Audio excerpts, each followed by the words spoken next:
back, ladies and gentlemen, to another edition of the Dynasty Trade Show. As you can see, it's just us two. I know some of y'all be disappointed, but we can't have Scott on every week. Man's got a family. He's got a life. We can't have him every week, Adam. But how you doing, things buddy? to do, man. You know, he can't be here every single week, but we will get other guests on. We'll get Scott back on at some point. But I'm doing well, man, and I hope every one of you is doing well, because we are going to get into another episode of the 4D Chess Dynasty Trade Show. Mike, you ready to go, buddy? I gotta show off this shirt. Oh yeah, look at that, Billy. Yeah. I had to pull the trigger on it, man. I saw it when I was buying my Jalen Hurts jersey. I was like, this shirt's dope. I gotta get one of these long sleeve too for the winter, just in time. Midwest be getting cold. Let's just call it what it is, man. Mike's out here flexing because his Eagles are doing well. A lot of his teams are doing well. And speaking of that, Mike, you want to flex? Let's go ahead and let you flex, buddy. Let's let you flex one more time. We have a trade done here by McNutted. You can see it up here on the screen. The trade is he is receiving Lamar Jackson, Mostert, and Julio Jones for his Justin Herbert share. Mike, this is the league we're in. This is a 12-team best ball league. But I'll let you kick it off from here and kind of talk us through this trade, and I'll let you know my thoughts. Yeah, man, I'm competing in this league. Mo Jassa is not towards the bottom of the barrel. Definitely a deal that I thought about doing, man. I kind of want to get off some of my Justin Herbert shares. Like, we've seen enough over the last few weeks. Just that team is so fucking decimated with injuries, man. He's incredible talent, man. Long-term dynasty-wise, like, I don't think it's much of a question to still say, like, he's top tier. Maybe not as close to Josh Allen and Patrick Mahomes as we once thought, just because we do have all these question marks going in. But for 1 year, right now, me competing, man, straight up, I'm not going to lie, man, I probably would have just done this straight up for Lamar because Lamar is Lamar, and what he means to a fantasy team from the quarterback position in a best ball league, in any league really, is crazy. So the fact that I could just get two dudes tossed in, Mostert, I wanted to see more. Like, I thought the Jeff Wilson thing wasn't going to be good for him, and we kind of saw it this last week. Not the greatest form, right? Jeff Wilson just came in like he'd been on the team for 5 years at this point, and Julio, man, he might McDaniel. I mean, he's been there for 5 years, you know. Yeah, and Julio might just be burnt toast, like washed at this point, man. The guy never can seem to stay healthy. But it's a best ball league, man. I don't have to pull the trigger on starting those two dudes. This is deep ass rosters too, so these are both of these guys. You know, I'm talking down about them, but much better than whatever the fuck I'm going to find on waivers. Right? We're talking like 35 plus roster spots. So, I mean, there was times in this league and in other best ball leagues where I'm rostering like Eric Saubert. And if you have to Google who the fuck that is, that should tell you how deep some of these rosters are. So that's kind of where I was at. Like, I get it. Julio Jones, Raheem Mostert for Mo Jassa really don't mean shit. Like, he probably actually wants the points off his team. Like, whatever that they're scoring, like, just get these dudes off. And if he feels like he's getting an upgrade long-term in dynasty value over Herbert over Jackson, like, I think that's fair enough. I thought it was a deal that kind of made sense for both of us. But for me, man, when I saw that Lamar was even in play and there was a possibility I could get a plus on it when I would actually just do it straight up at this point, I couldn't be more excited to pull the trigger. Yeah, I mean, listen, I think the reality here is this. If you're contending and you're rebuilding, right? This is you and Mo Jassa here. If that's the case, like, I think that's actually a very good pivot point, right? Because, man, if you watched that game last week for the Chargers, it didn't matter what Justin Herbert did. I mean, he threw the ball at Josh Palmer right at his face and hands, and he doesn't catch it. It pops straight up in the air for a pick. Like, Keenan Allen's hurt. We've seen him have injury issues when he was younger, and then he stayed healthy for several years and it's kind of forgotten about. Now that he's older and this is not seeming to go away, man, it's getting scary for Herbert on the contending side. I mean, he's still good, but he's not Herbert for the contender, right? And I think Lamar, obviously, if you watched last night, we're recording this on Tuesday, so we're talking Monday Night Football here when I say last night. The reality is this, man. He doesn't have the greatest weapons either, but he can do some things with his legs, right? Yeah. It became the Kenyon Drake show I lost a matchup because it became the Kenyon Drake show. So Oh, I had Lamar going. And in this league, Mike, Kenyon Drake outscored Lamar. That's how crazy it was. But regardless, wow. Lamar is someone that I still think on the contending side means more than does Herbert, likely week in and week out. Like you said here, in a deep roster with these bodies, like just give me the warm bodies. I don't need them to be great. If I was Mo Joss, I might have tried to make you give me something back that was injured or something long-term, Hunter Long style. But if you don't have those, it's fine. You want those points off your roster if you're him. So honestly, I think it's a pretty good deal for both sides. I like it better for yours, though. The other part of that deal, like I had two on the table to choose from. The other one included Naheem Hines instead of Mostert, and I looked at it for a long time debating which one I wanted. And long-term dynasty value, I'd probably take the shot on Naheem Hines in a best ball format, especially because you know how my affinity with Naheem Hines, like I just can't start this fucking Of guy. course. Like, but in a best ball league, I don't have to worry about it. But I was really making the bet that like Mostert will still be the guy even after Jeff Wilson. Yikes. But Yeah, right. it is what it is. I still feel good about it today, just not as good as I used to. Yeah, I mean, listen, I probably would rather have Hines too, but you still got two warm bodies you made. Really, the pivot was about quarterback. So, and honestly, for Mo Joss, I get it long term, man. You want to make the pivot to Herbert, get off of Lamar for the injury with all the rushing. Makes total sense to me. We got our boy T-Rock here. T-Rock making a deal. We have a lineup Superflex start 10, Mike. This is a 2 tight end, and it's a half PPR. We've all been there. This is a failed contender. So this is him making this move on a failed contender. Mike, I mean, I'll be honest, this is a lot to receive, in my opinion, for one Amon-Ra St. Brown and Tyler Algier, especially in a lineup league. For me personally, I think that's a very, very good return to get 2 first from this guy's. Do you know where those first are by chance? Like, did he give you? I'm going to assume if this guy's making this move, he's probably a contender, so they're trying to be on the later side, probably, right? So here's my thing. I don't have that actual for context, but the reality is I'm guessing if you're willing to pay 2 of your late first, they better be late. Like, these got to be late, and this is, I would imagine, Hoop X SXAJ is looking at, he's a playoff team that's looking to get stronger is the way I'm going to view this. It could be different, but that's the way I'm going to view it.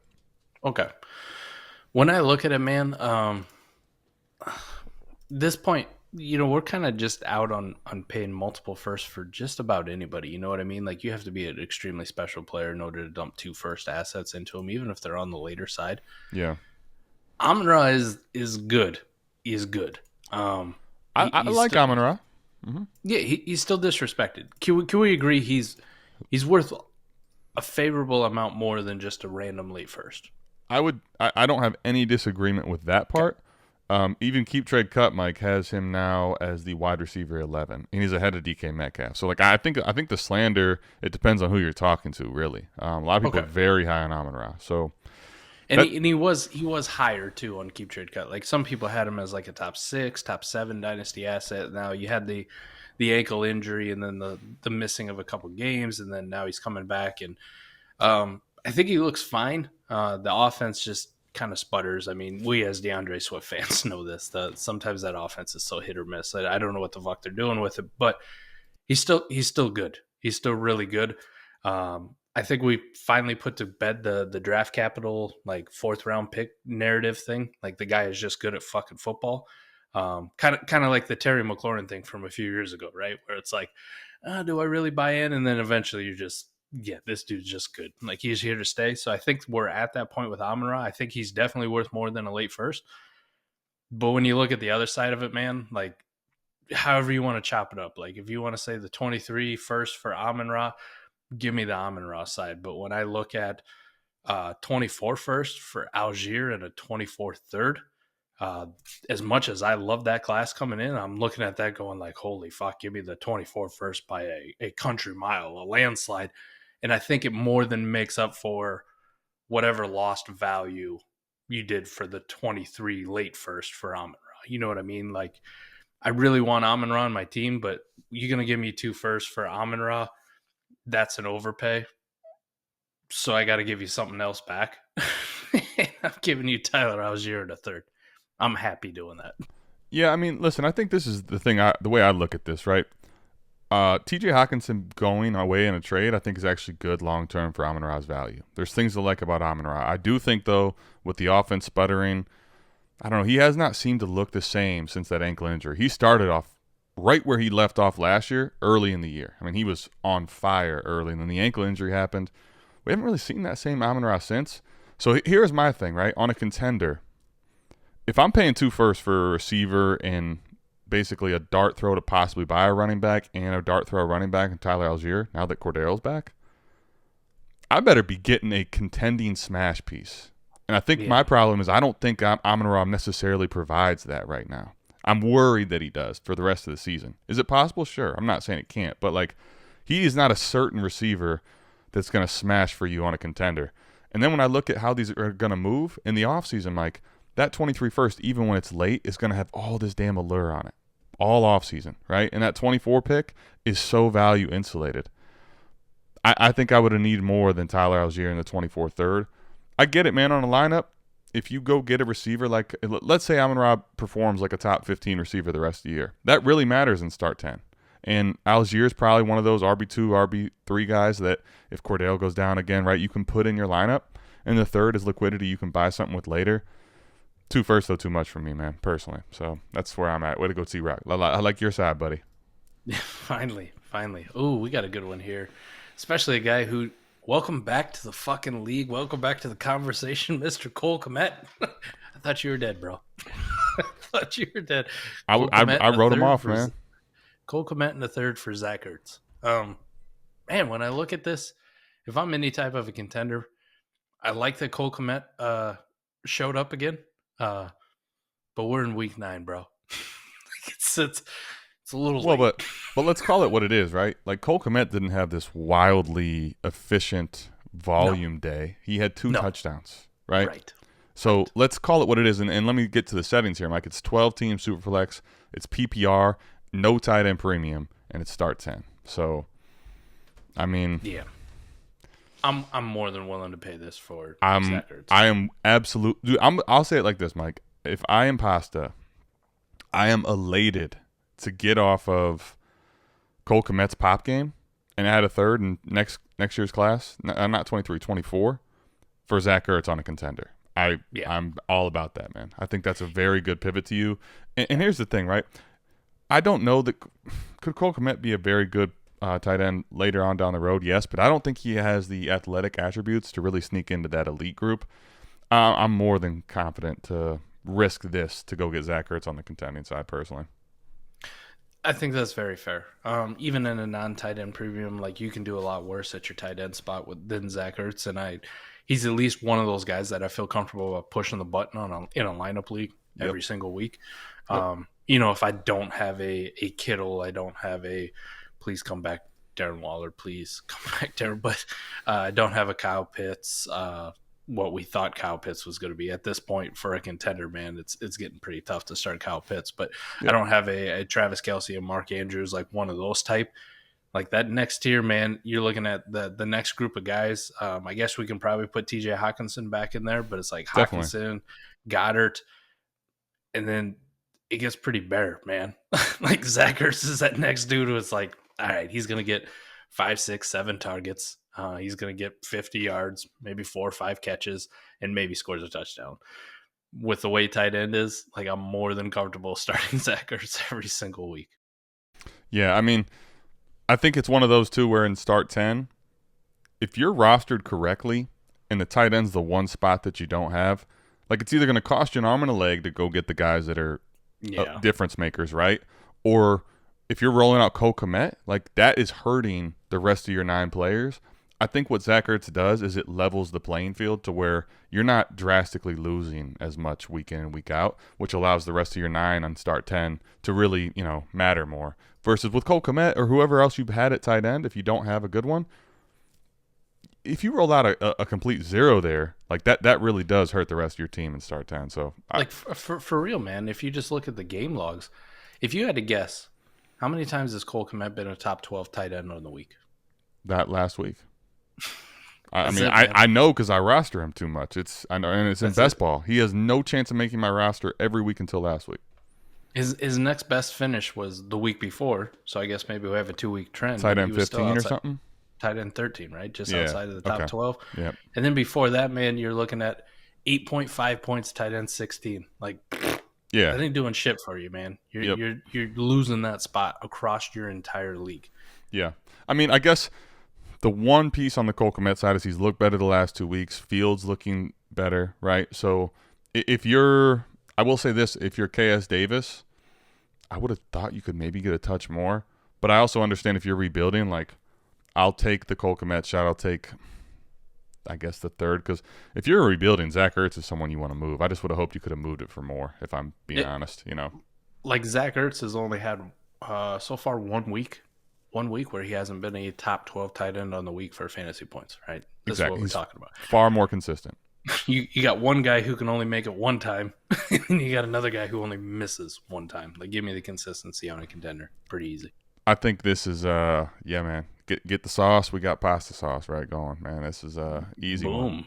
One. Here we go, man. We got our boy Indy's finest here. Mr. Shy Guy. He is getting a 23 first and a 23 second, Mike, for Alvin Kamara. I don't have the settings on this. I just have the trade, so I guess we could talk from best ball and from the lineup lens if we want to. That's fair, man. I think in any way, you're probably going to look at it. He's not a contender if you're willing to move off of Alvin Kamara, unless it's like somebody offered me something crazy like 2 firsts or something like that. You know, where it's just so good I couldn't say no to. But like, I think a first and a second is more in line with Alvin Kamara's value. Like we talked about a trade that you made with Alvin Kamara, right? Yep. And how you're getting off of him. I think my tune has changed just a little bit, right? Here's a few reasons. One, we know his game's going to age fairly well. Okay. Yep, that's true. He just kind of has that skill set with the pass catching and the receiving and the route running where it's like he's always going to have a role and he's probably going to be fantasy relevant for a lot longer than people are going to give him credit for. Right. I think in that system, you know, whether he moves on somewhere else, like he's still going to be relevant. The other thing is I'm reading a report out of Drew Davenport because the video, the much like, oh, there's this shocking Alvin Kamara fight videos out there lingering. Like it's kind of been over our heads this whole time. Mm-hmm. We knew he wasn't getting suspended this year. The allure was like write him out this year. You're probably screwed next year. He's going to get suspended because apparently this video is so bad. Look what he did to this guy's face. Yeah. I'm reading the reports on Drew Davenport after the video drops, and he's Okay. a legal expert in the matter, right? Yep.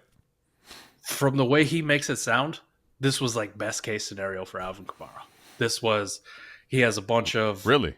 Yes, he has a bunch of legal precedent that he can go off of where he can say that he was just part of the ass whooping this guy got, and not to the soul. Like he wasn't kicking him while he was down, he wasn't kneeing him in the face. Like it wasn't just Alvin Kamara beating the shit out of the guy.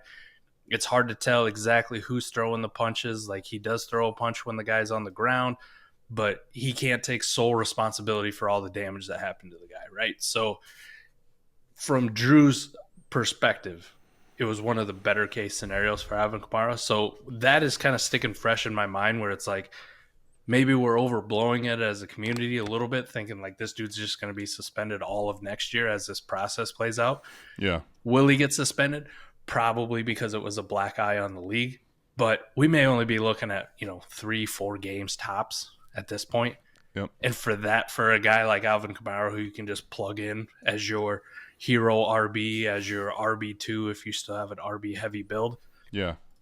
That's still a guy that I want to have some shares of in Dynasty. So I think if you asked me last week, Adam, it's like, bro, I'm good if I don't need Alvin Kamara. Just get off for any first. I'll move on with my life. And now I'm kind of like, you know what? You might have to pay Alvin Kamara prices, man. I might need a first and a second. So I like the fact that he got this done with a first and a second. I mean, listen, I would say this. On a contender, Alvin Kamara is a piece that I want. Let me just kind of phrase it that way. I would say this, though. With the way the market is going, the way that I feel very secure in that the liquidity of these picks is only going to rise no matter what, I think that definitely on a rebuilder, this is a absolute smash. And I think if you know what you're doing, and I wish I had the league format here, Mike, because That would mean so much, right? If it's best ball or lineup and, how many starters and all that. I don't have that. But to me, especially if it's a lineup league, I think the liquidity, if you time it right and know how to play it, as long as your roster's right, could even be better on the contending side, given you have the right roster construction, right? Now, That's if you fair. if you don't have the right roster construction, right? If you have Kamara as your staple RB on a contender, I would not probably recommend doing this even then, because you don't want to start two, No. You don't want to start two guys that you're hoping and praying that score good amount of points. But I just think that those picks, man, like, because think about it like this. Even some of these picks that are late, right? Like, we know that there's so much variance week in and week out. Like, look at what Joe Mixon did this week. Look what Noah Fant did out of nowhere. Look what Cole Kmet did out of nowhere. I mean, you could go on and on about variance. One loss in the playoffs, even a good first, could turn into 107, 108, 109, right? And if then you add a second to that in the same class, which is the same pick, like, what if that's 207 and 107, Mike, for Alvin Kamara? Yeah. Like, you're going to really like that, even if you kept with it, not to mention what that might be able to buy you at the right time if you shuffle it around right. I just personally think that if this is a best ball league and those are locked in late first, I think it makes a lot of sense to go get Kamara for that price. If it's a lineup league, especially shallow starting roster, I think I really like the first and the second. Although I agree with you, man. Like, Kamara, I think, is an asset that will appreciate well. I just think the value on the other side is easily moved for more if you know how to 4D it right. So that'd be my way to put that trade there. I get you, buddy. All right, we got our boy 7 goat rings, Mike. We have to have 7 goat rings. You know what's funny, man, is I always just go pull these the day of, and he has so many trades in there. It's like, all right, I got to pick one of these. And this one here is more of a regular 7 goat rings trade, so I had to pull it up. It's a 10-team start 11, Mike. He said he's lost 5 in a row. He's 3-5. I don't know if that means he's still trying to make the playoffs or if he's rebuilding and what his direction here is, but this is a 10-team start 11. A.J. Dillon and Deion Jackson are being acquired for Elijah Moore, Isaiah Spiller. What are your initial thoughts here? I hate it. I hate it, man. This is going to be one of the times where, like, I have a disagreement. Like, I want the other side. Now, let me say this. Moore, Isaiah Spiller side. I figured that was going to be the case. Now, if you're contending, and especially if this deal was probably done on the news of Aaron Jones' ankle, do you think that makes it any better? Maybe, man.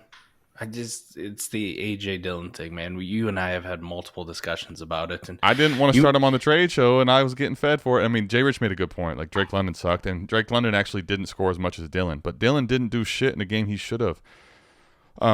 Dillon, I think, is someone for me, especially in start 11. Like, ugh. I guess the problem is too, bro. What is like? Let's be real. What is Elijah Moore's true fucking value right now? I mean, on a contender, it's bad, right? Adam, I will say this: like, in a lineup league, even if I'm on a contender, like, I still almost would rather just roster Elijah Moore and Isaiah Spiller and just try to fill any type of gap I can for running back if that's what I need. You know what I mean? Yeah. Like, I don't want to move him because I know his value's in the shitter.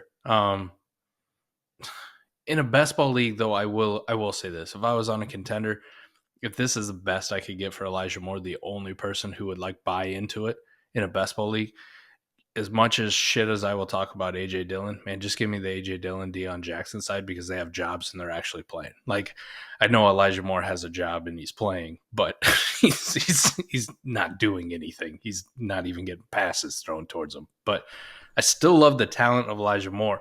It hasn't gone anywhere. His rookie year has not disappeared.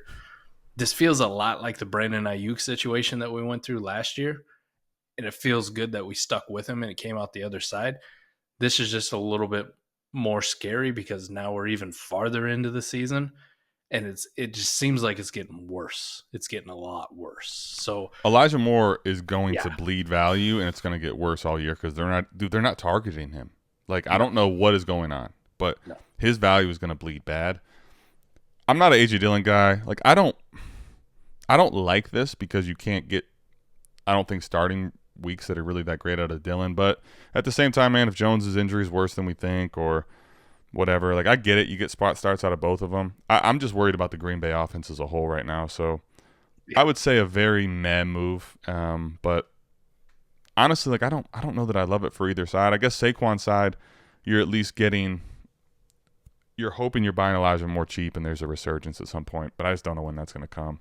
We that's got what I'd be doing with, man. That's what I'd be rolling with. Like, yeah, I'm just gonna make a speculative buy on Elijah Moore, and I hope I'm right. And yep, if I'm not, it costs me a guy that I don't really fucking believe in yeah. A anyways. running back that is getting older and is losing value when a running back's values are going down as a whole. We got our boy Zach here, man. This is a 12-team Superflex. It is a best ball league. The pick currently, Mike, is a 5-4 team, teetering on the playoffs. Should make it, but best ball depends on roster construction by This quite guy a bit. must be really betting on Najee Harris having a second half resurgence. Here's when I look at this, Mike. You're getting a 23 first and a 24 third for Najee Harris and Warren. First and foremost, he's doing what we hate doing, is buying the Pittsburgh The backfield. handcuff. Right. Stop. Just stop. And Jalen Warren, to me, and I saw Ray say this, this is my initial thoughts. Jalen Warren ain't it. Now, I'll tell you this. He's Not never been it. Najee Harris this year ain't it. I still believe the talent's there. If you look at efficiency numbers this year and last year, wildly different. I think there's an issue with his foot, and his explosiveness is really bad because of it. Yeah. But Najee Harris, man, is going to bleed value too. And for you to get a first that is teetering on the playoffs, dear Lord, man. Zach, Yeah. I thought this was going to be inverse. The 7 goat rings deal was this, and Zach was the other one, right, that we hated. But I got to give Zach some props here, man. That's our boy Zach getting off in the best ball league for a Man, first, I'm just man. happy that Zach's out here selling shitty backup running backs. Usually he's trying to talk them up. So It's not, but I it's not like a that. bear though. It's not Oh, Khalil that's true. Herbert. So we got. I don't think there was much more analysis needed on that one, No. Mike. So we got our boy Tyler here. He picks up Kyle Pitts, a 25 first, a 23 first, which is currently a 104 to 106 pick, a 25 second for Travis Etienne and Greg Dulcich here, Mike. Oh, shit. This is also a lineup league. Now, obviously, Etienne is looking like a great back, and Dulcich is looking like a young receiver. Or young tight end, sorry, that for the start he's having looks pretty good, but it's a lot of value on the other side. Mike, quickly, what do you think here? 2 firsts and a second for Travis Etienne is about the point where I just really start to look at it and go, with the way running backs going, man, I just take the liquidity and I'll just move on with my life. We had this talk about Kenneth Walker. The same applies to Travis Etienne for me. And then easily, man, like I'm going to, as much as I like the fact that Dolchich is doing something and giving us something else to look forward at the tight end position, I ain't never left Kyle Pitts, baby. I ain't never left. I want Kyle Pitts all day, and this is by a country mile, man. Y'all can't see it, man, but right over here, we still got the corner of the wing. I'm not leaving. Here's the thing, right? Even if I'm you not say fucking leaving. if it's a 104 to 106, Mike, I think that pick and a 25 first is worth Travis Etienne because it's a mid to early first for me. Very fair. That's worth Yep. Etienne. Kyle Pitts is way worth more than Greg Dulcich. Even on a contender, like I don't feel great with Dulcich yet as No. a starter, and I'm Not getting a in Russ 25 Wilson second offense. and a 25 second. Yeah. My God, y'all are out here. These trades this week, Mike, y'all are out here going, bro. What is going on here? These trades y'all are some savages. I think you guys saw Scott on here last week. Like I got to start flexing for Scott, man. We got our boy Blitzing Buzzard here. We got 2 ones quick to get through, Mike. Blitzing Buzzard here. He's getting a 102, a 104, a 110 to 112. He's rebuilding, but he has his pick. He's positioned well. He has other first in this class and in next class. So he's basically paying up for Herbert in the long term. And this is a lineup league. So start 11. Mike, what do you think? I love Justin Herbert, man, but I can't pay this. Okay. I can't pay this. Especially if it's Lineup, the you can't do 102. it either? I can't do it, man. Okay. I can't do it. 102 and If 104 makes it steep. I will admit that. That's right, because especially if you look at probably where those dudes are going to get drafted in startups, like Justin Herbert, probably still be a top 3, top 4, top 5 at worst if this continues for the rest of the year pick, right? Mm-hmm. You're going to talk about the guy at the 102, man. If he doesn't go in the first round, he's probably going in the early part of his second of a startup next year, whoever the hell it may be. And the 104 is going definitely probably in that mid to late second part. Dude, I can't. I'm the tear down king, man. I can't tear up like this. I just can't do it. I can't give up that premium draft capital right now before the hype really hits on these guys. You know what I mean? Like if I'm in a rebuild, I want to lock down Justin Herbert, but I think I could do this for maybe the 102 and the 110 come draft time. You know what I mean? Yeah, I would say this. You paid every bit of Justin Herbert. Now, you may know your league and that quarterback of eliteness may cost a lot, and this is what you had to do to get it. That's fair, yes. So I think you paid every penny of what he's worth for you to have that staple in your lineup. But I think it's risky because if those picks hit, man, especially 102 and 104, that's a lot of value. You're just going to have to know that you're going to have to basically, it's like a mortgage, right, that you paid in this today's market. Like you know you're going to be paying a lot of interest, but you're okay with it because you got the house. Like I think that's what it is. Like this could be worth the price, but you paid up for it. Last trade of the day here, Mike. We got a new member, Dynasty Eddie. We got Dynasty Eddie and Dynasty Alex, new members here. This real quickly, Mike. 12-team Superflex PPR lineup. It is a tight end premium league. He's acquiring Travis Kelce, Saquon Barkley, CeeDee Lamb, a 23 seconds for T. Higgins, Antonio Gibson. He is getting Jonathan Taylor on the other side. He's giving that away. So, Mike, where are you at here? Bro, if I'm contending, though, like the Barkley to Taylor Taylor to Barkley pivot, sign me the fuck up.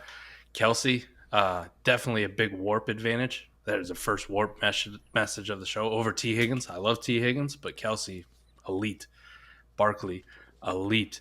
CeeDee Lamb over Gibson, man, I can't get on my bullshit about Antonio Gibson. It's CeeDee Lamb. Like, I'll take that side. And you got a second? Like, Eddie coming in here flexing just like, hey, check this out. Here's the thing. Like, let's even say that on the other side you're banking on the resurgence of Taylor. That's fair. Let's even say you're doing that, though. But he's going into year 4, and I like him quite a bit. But, Mike, CeeDee Lamb is a stud. Saquon Barkley's a stud. Kelce's a stud. How is the second on that side is my only question. Like, what the fuck? How does that happen? Exactly. I think the second, if anything, has to go to the other side, or the draft capital has to go to the other side. That's where, like, I listen, I got no problem with the other side if I'm on a rebuild. You know what I mean? Like, right. All right, I give you Kelce, I get Higgins back. Cool. I get JT, I get to speculative buy. I sell you Barkley, who I think is a faster declining asset than JT may be, and Gibson. Like, I'm a Gibson guy, so I want to bank on him. The whole Gibson Lamb thing doesn't make a lot of sense, but that's where I'd ask for the second back. You know what I mean? Like, I'm going to need that second to make this Gibson Lamb side fair for me. You know, cut me a deal here. There's no way in fuck I'm giving you a second and my second. No. And my second. God, no. Eddie swindled him out here. Welcome to the show, Eddie, because that was a hell of a deal. Bravo, man. This one was not the marathon deal of last week. That was a hell of a episode last week where we went long. This one here, standard Dynasty trade show. We brought a 9-pack to you. Hopefully you liked them. We got a new member in the house, Eddie. If you want your trades featured on this show, patreon.com/South Harmon. $1 a month gets you in the door. You can come like that, like Eddie did, like so many other people have, and flex their muscles in front of the whole damn crew and show that not only did I get the winning side, I got the second too. So if that's of interest to you, patreon.com/South Harmon, man. You don't like typing all that out. I put it down in the description. Every episode, you just scroll down and you click the link. It'll take you right to it. One quick piece of news before we get out of here. You guys are incredible. We have gone over 600 subscribers, 631. Let's keep the momentum going on the way to 1,000. I feel so confident that we're going to get it because we have such a good audience that I've already gotten one gift of the giveaway. Oh, wow. Get to 1,000. And let me tell you, it is pretty fucking sweet. It is sweet. I know that if Mike is saying that and he's already got it, it's sweet. We got a lot of stuff coming to you, so everyone watching, we appreciate it. If you've been watching this show and enjoy it and it brings you value, go down and hit that subscribe button. Otherwise, we will still see you back here, same time, same place next week for the Dynasty Trade Show, 4D Chess Dynasty Trade Show. We're out of this thing. Peace. Peace.